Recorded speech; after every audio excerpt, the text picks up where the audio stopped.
This morning, a new challenge for Nikki Haley. After losing the primary in her home state of South Carolina to former President Trump, she's now losing a top donor. Americans for Prosperity in Action, an organization backed by billionaire Charles Koch, says it will no longer donate to Haley. A spokesperson saying, "We don't believe any outside group can make a material difference to widen her path to victory." In a move that's sure to stir the pot of GOP drama, one of Nikki Haley's top supporters has called it quits, leaving the Republican candidate in a lurch after her recent stumble in South Carolina. Americans for Prosperity Action, a political powerhouse dancing to the tune of conservative cash king Charles Koch, has slammed the brakes on pouring money into Haley's campaign coffers, according to the always gossipy Politico. According to the insider scoop from Politico, AFP Action CEO Emily Seidel shot off an email declaring they were pulling the financial plug on Haley, citing the rough road ahead in the primary states. She has made it clear that she will continue to fight, and we wholeheartedly support her in this effort. Seidel wrote, "With enough political sugar to give you a cavity, but given the challenges in the primary states ahead,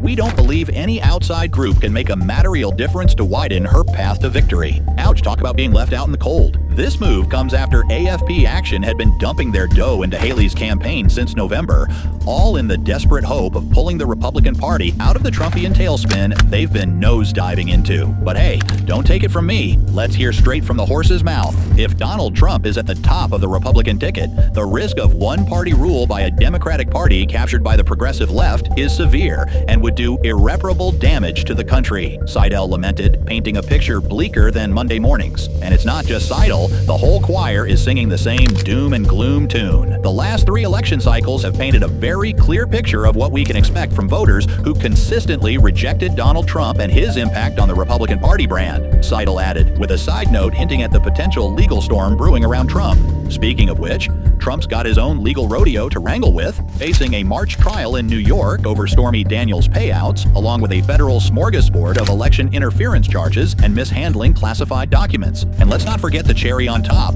election interference charges in Georgia. But hold your horses, Haley's not throwing in the towel just yet. Despite her recent South Carolina smackdown, she's vowing to keep swinging through the Super Tuesday elections. In the next 10 days, another 21 states and territories will speak, Haley declared. Not ready to shuffle off the political stage just yet. They have the right to a real choice, not a Soviet-style election with only one candidate, and I have a duty to give them that choice. Meanwhile, back at the Twitter ranch, Trump couldn't resist a jab on his Truth Social soapbox. Americans for No Prosperity have just stated that Haley has no chance to win, and they will stop funding her campaign effective immediately. What a waste of money, he blasted, probably with his signature comb-over ruffled. But not everyone's counting Haley out. Eric Levine, a deep-pocketed donor in her corner, sees her as the GOP's last hope in this political thunderdome. Those of us from the Reagan wing of the party want her to stay in because we want to remind people we are still here, Levine quipped, with the kind of optimism that could blind a man. So, as the GOP turns, Nikki Haley soldiers on,